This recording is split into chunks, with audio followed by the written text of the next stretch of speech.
एक बार पुनः स्वागत है आप सभी विद्यार्थियों का Subhash study centre YouTube channel पर।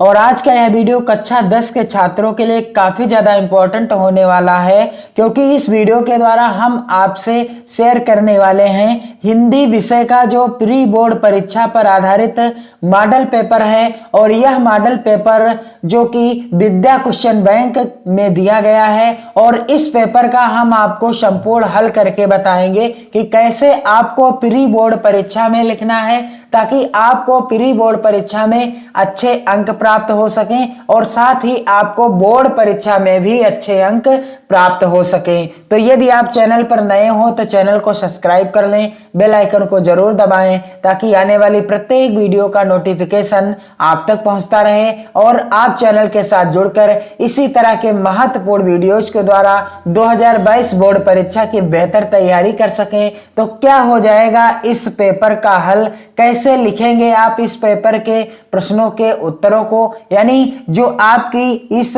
मॉडल पेपर में दिए गए प्रश्न हैं इनका उत्तर आपको कैसे लिखना है। इसी तरह के प्रश्न आपकी परीक्षा में भी आ सकते हैं, तो आप इन प्रश्नों का उत्तर कैसे लिखेंगे। यहां पर आप देख सकते हैं कि आपका जो पहला प्रश्न है, यानी जो हिंदी विषय का जो ये मॉडल पेपर है, इसमें जो पहला प्रश्न है जो कि सत्य और असत्य कथन पर आधारित है। और पहला क्या है कि निम्नलिखित कथनों में से कोई एक कथन सत्य है, उसे पहचान कर लिखिए। आपको बताना है कि दिए गए कथनों में से कौन सा कथन सत्य है, और सत्य कथन को पहचान कर लिखना है, जिसके लिए 1 नंबर निर्धारित है।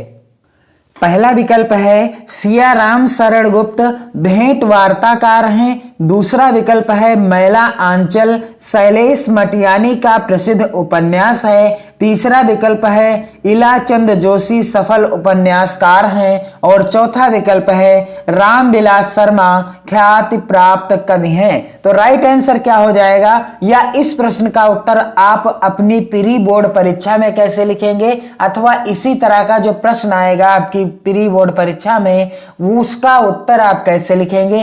तो यहां पर आप इस तरीके से ध्यान दीजिएगा, आपको डालना है प्रश्नोत्तर नंबर 1 का, या आप लिख सकते हैं प्रश्नोत्तर संख्या 1 का, या आप लिख सकते हैं उत्तर संख्या 1 का। और 1 का कौन सा विकल्प सही है, तीसरा विकल्प सही है। तीसरा विकल्प जो भी होगा आप लिख दीजिएगा इसी तरह से, यानी आपका जो प्रश्न होगा उसमें जो विकल्प सही होगा वही नंबर यहां पर डाल करके आपको, यानी लिख करके उस नंबर को, और वही विकल्प लिख लेना है जो सही होगा। तो यहां पर तीसरा जो है सही है। और यहां पर आप देख सकते हैं तीसरा जो लिखा हुआ है कि इलाचंद्र जोशी सफल उपन्यासकार हैं। तो मैंने यहां पर तीसरा सही है, इसलिए तीसरा नंबर डालकर इलाचंद्र जोशी सफल उपन्यासकार हैं ऐसा लिख दिया है। और यदि आप इसी तरीके से लिखते हैं और प्रश्न का उत्तर सही होता है तो आपको यहां से 1 नंबर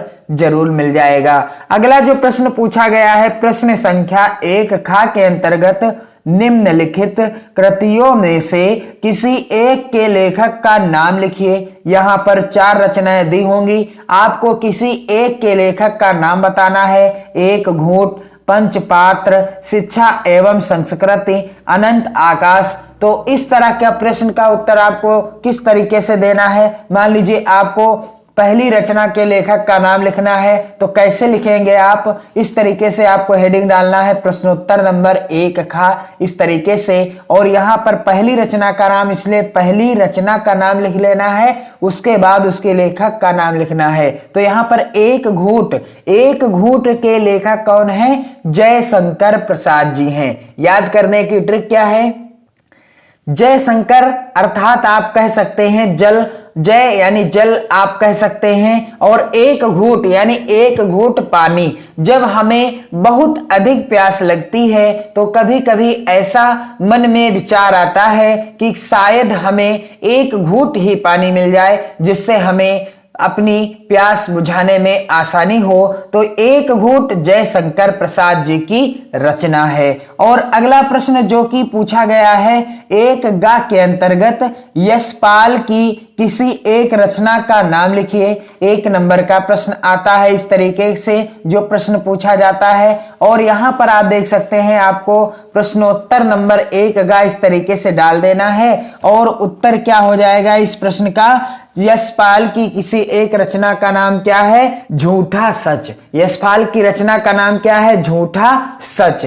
अगला प्रश्न 1 घा के अंतर्गत पूछा गया है, किन्नर देश में, रचना से ही पता चल रहा है किन्नर देश में रचना किस विधा पर आधारित है। और आपसे पूछा जा रहा है इस प्रश्न के अंतर्गत कि किन्नर देश में रचना किस विधा पर आधारित है। 1 नंबर का प्रश्न है और रचना से ही पता चल रहा है कि रचना की विधा क्या है। किन्नर देश में यानी जब कवि या लेखक किन्नर देश गया होगा और वहां की छटा, वहां का जो माहौल था उसको देखा होगा और उसी का वर्णन किया। यानी कवि जो है या लेखक जो है, कौन है ये किन्नर देश में के रचयिता या लेखक कौन है, राहुल सांकृत्यायन जी हैं। और जब राहुल सांकृत्यायन जी किन्नर देश में गए होंगे तभी का उन्होंने इस रचना में वर्णन किया है और अपनी यात्रा के बारे में, यात्रा की संपूर्ण जानकारी का वर्णन किया है। इसलिए यह रचना किस विधा पर हो जाएगी, यात्रा विधा पर हो जाएगी। इस तरीके से आपको उत्तर लिखना है प्रश्नोत्तर नंबर 1 घा। यदि प्रश्न यही आ जाता है तो उत्तर हो जाएगा किन्नर देश में रचना यात्रा विधा पर आधारित है। किस विधा पर आधारित है, यात्रा विधा पर आधारित है। और आपको मैं जानकारी दे दूं कि यह जो रचना है किन्नर देश में राहुल सांकृत्यायन जी की रचना है। प्रश्न संख्या 1 अंगा के अंतर्गत पूछा गया है कि किसी एक एकांकी लेखक का नाम लिखिए। 1 नंबर का प्रश्न पूछा गया है और मैं आपको जानकारी दे दूं कि हिंदी के किसी एक एकांकी और हिंदी के किसी एक कहानीकार, हिंदी के किसी एक संस्मरण और हिंदी के किसी एक जीवनी लेखक, इतनी चीजों के बारे में आपको जानकारी होनी चाहिए क्योंकि ये प्रश्न हमेशा बनते हैं। कभी कभी पूछता है कहानीकार, कभी कभी पूछता है जीवनी लेखक, कभी कभी क्या पूछ लेता है बोर्ड परीक्षाओं में कि संस्मरण लेखक। इसलिए आपको इन प्रश्नों को जरूर ध्यान दीजिएगा। तो यहां पर किसी एक एकांकी लेखक का नाम लिखिए। इस प्रश्न का उत्तर आपको कैसे लिखना है, प्रश्नोत्तर नंबर 1 अंगा आपको इस तरीके से डाल देना है और क्या हो जाएगा उत्तर इस साइड में भी आपको डाल देना है 1 अंगा। डॉक्टर राम कुमार वर्मा हिंदी के प्रमुख एकांकीकार हैं। डॉक्टर राम कुमार वर्मा जी हिंदी के प्रमुख एकांकीकार हैं और इनकी एकांकी का नाम क्या है, दीपदान है। क्या नाम है इनकी एकांकी का, दीपदान नाम है। अगला प्रश्न यहां पर आप देख सकते हैं पूछा गया है प्री बोर्ड परीक्षा के मॉडल पेपर में 2 का के अंतर्गत कि रीत काल के 2 कवियों के नाम लिखिए। 2 नंबर का प्रश्न है और बिल्कुल आसान सा उत्तर हो जाएगा इसका।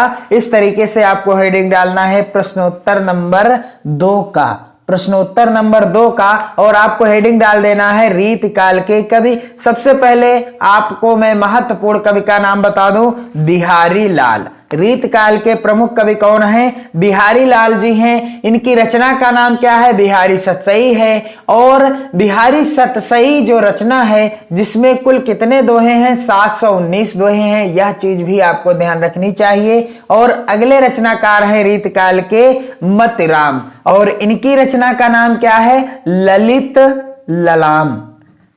मतिराम की रचना का नाम क्या है, ललित ललाम है। आप ध्यान दीजिएगा, ललित ललाम मतिराम की रचना है। और बिहारी सतसई किसकी रचना है, बिहारी सतसई कविवर बिहारी लाल जी की रचना है। और बिहारी सतसई में कुल 719 दोहे हैं। यह भी जानकारी आपको होनी चाहिए। अगला प्रश्न यहां पर आप देख सकते हैं पूछा गया है 2 खा के अंतर्गत नीरजा तथा आकाश गंगा के रचयिता के नाम लिखिए। यहां पर रचनाओं से संबंधित भी प्रश्न पूछे जा सकते हैं कि रचनाओं के रचयिता कौन हैं। तो यहाँ पर आप देख सकते हैं कि नीरजा तथा आकाशगंगा के रचयिता का नाम लिखिए। तो प्रश्न उत्तर नंबर आपको डालना है कुछ इस तरीके से, यहाँ आप देख सकते हैं प्रश्न उत्तर नंबर 2 खा, और क्या हो जाएगा उत्तर नीरजा, जो कि महादेवी वर्मा जी की रचना है। और आकाशगंगा के रचयिता कौन है या लेखक कौन है, डॉक्टर राम कुमार वर्मा जी हैं। नीरजा आकाशगंगा किनकी रचनाएं हैं, नीरजा महादेवी वर्मा जी की रचना है और आकाशगंगा किसकी रचना है, डॉक्टर राम कुमार वर्मा जी की रचना है। आपको ध्यान रखना है, मोस्ट इंपॉर्टेंट है ये रचनाएं आपकी परीक्षा की दृष्टि से। अगला प्रश्न यहां पर आप देख सकते हैं पूछा गया है 2 के अंतर्गत क्या पूछा गया है कि निम्नलिखित रचनाओं में से किसी एक रचना के रचयिता का नाम लिखिए। निम्नलिखित रचनाओं में से किसी एक रचना के रचयिता का नाम लिखिए। यहां पर आप देख सकते हैं 1 नंबर का प्रश्न है और यहां पर 4 रचनाएं दी गई हैं, आपको किसी एक रचयिता का नाम लिखना है। तो क्या हो जाएगा उत्तर, मान लीजिए आपको त्रिधारा के रचयिता का नाम लिखना है। तो कैसे लिखेंगे आप इस प्रश्न का उत्तर, प्रश्न उत्तर नंबर 2 इस तरीके से डालना है और रचना का नाम भी आपको यहां पर लिख लेना है। मान लीजिए पहली रचना का नाम बता रहा हूं तो पहला नंबर डाला है। यदि आप दूसरी, तीसरी या चौथी का जो है रचयिता का नाम लिखना चाहें तो उस नंबर से उस रचना का जो है नाम यहां पर लिखा जाएगा और रचयिता का नाम भी इस तरीके से लिख सकते हैं। तो त्रिधारा किसकी रचना है, सुभद्रा कुमारी चौहान जी की रचना है। अगला प्रश्न यहां पर आप देख सकते हैं पूछा गया है प्रश्न संख्या 3। प्रश्न संख्या 3 में क्या पूछा गया है, निम्नलिखित गद्यांशों में से किसी एक के नीचे दिए गए प्रश्नों के उत्तर दीजिए। यहां पर 3 का और 3 खा 2 गद्यांश दिए गए हैं, 3 का और 3 खा, और दोनों गद्यांशों के नीचे 3 प्रश्न दिए गए हैं। आपको सिर्फ और सिर्फ उन 3 प्रश्नों के उत्तर देना है और जिनका उत्तर लिखने का तरीका आपको यदि पता हो गया तो आपको यहां से भी अच्छे खासे नंबर मिल जाते हैं। रेखांकित अंशों की व्याख्या कीजिए। तो आपको रेखांकित अंश की व्याख्या करनी है और आप ध्यान दीजिएगा कि यह जो गद्यांश है संपूर्ण गद्यांश यानी पूरा गद्यांश अंडरलाइन है और सभी की आपको व्याख्या करनी है। गद्यांश का दूसरा प्रश्न है रेखांकित अंशों की व्याख्या कीजिए। तो आप देख सकते हैं जो 3 खा के अंतर्गत गद्यांश है संपूर्ण गद्यांश यानी पूरा गद्यांश रेखांकित है और इसकी व्याख्या कैसे करनी है या इस तरीके के प्रश्न का उत्तर आपको कैसे लिखना है। इस तरीके से आपको हेडिंग डालना है प्रश्नोत्तर नंबर 3 खा, और 3 खा का कौन सा प्रश्न है, 3 खा का जो दूसरा प्रश्न है यानी बा वाला। 3 खा का जो प्रश्न है प्रश्न संख्या 3 खा का बा, और बा का जो प्रश्न है इसका उत्तर क्या हो जाएगा, आपको हेडिंग डालनी है रेखांकित अंश की व्याख्या। रेखांकित अंश की व्याख्या तो क्या हो जाएगी व्याख्या कि आज हम इसी निर्मल शुद्ध शीतल और स्वस्थ अमृत की तलाश में हैं और हमारी इच्छा अभिलाषा और प्रयत्न यह है कि वह इन सभी अलग अलग बहती हुई नदियों में अभी भी उसी तरह बहता रहे और इनको वह अमृत देता रहे जो जमाने के हजारों थपेड़ों को बर्दाश्त करता हुआ भी आज हमारे अस्तित्व को कायम रखे हुए हैं और रखेगा। तो क्या हो जाएगी व्याख्या कि आज के भटके एवं मृत पाए,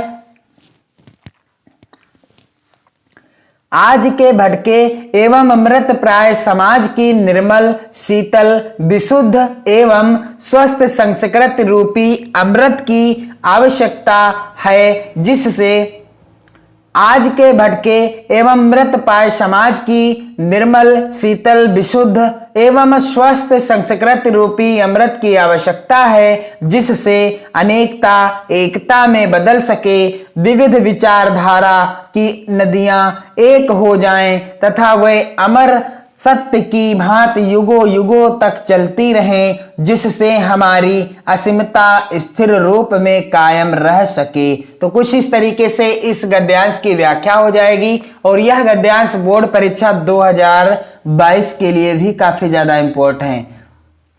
और यह गद्यांश 2022 बोर्ड परीक्षा के लिए भी काफी ज्यादा इंपॉर्टेंट है, इसे आप तैयार जरूर कर लीजिएगा। गद्यांश का जो प्रश्न है, प्रश्न संख्या 7 के अंतर्गत पूछा गया है, हमारे अस्तित्व को कौन कायम रखे हुए है। तो अधिकांश रूप से इस प्रश्न का उत्तर गद्यांश में ही मिल जाता है कि हमारे अस्तित्व को कौन कायम रखे हुए है। तो जब आप गद्यांश पढ़ते हैं तो आपको इससे पता चलता है कि हमारे अस्तित्व को कौन कायम रखे हैं, संस्कृत कायम रखे हुए है। यहां पर आप देख सकते हैं प्रश्न का उत्तर कैसे लिखा जाएगा। प्रश्न उत्तर नंबर 3 खा, और 3 खा का कौन सा प्रश्न है, सा, यानी तीसरा प्रश्न है। और क्या हो जाएगा उत्तर, यहां पर आप देख सकते हैं हमारी संस्कृत ही हमारे अस्तित्व को कायम रखे हुए है। बिल्कुल सिंपल सा उत्तर है। तो उम्मीद करता हूं कि आपको अच्छे से समझ में आ गया होगा कि आपको इसी तरह के प्रश्नों का उत्तर कैसे देना है, यानी आपकी जो प्री बोर्ड परीक्षा होगी उसमें इसी तरह के प्रश्नों के उत्तर आपको कैसे लिखना है, अथवा बोर्ड परीक्षा 2022 में कैसे कॉपी पर लिखना है। संपूर्ण जानकारी आपको इस चैनल के वीडियोज के द्वारा उपलब्ध हो जाएगी। आप ज्यादा से ज्यादा चैनल को शेयर करें, आप ज्यादा से ज्यादा वीडियो को शेयर करें, वीडियो को लाइक करने के साथ साथ कमेंट भी करते रहें। और आपको क्या करना है, यहां पर आप देख सकते हैं प्रश्न संख्या 4, यानी जो प्रश्न संख्या 4 है, इस प्रश्न का उत्तर मैं आपको अगले वीडियो में बताऊंगा। आप ज्यादा से ज्यादा कमेंट जरूर कीजिएगा ताकि मैं जल्द से जल्द इस विषय पर भी वीडियो उपलब्ध करा सकूं। पढ़ते रहिए, मस्त रहिए, खुश रहिए, खुशियां बांटते रहिए। जय हिंद।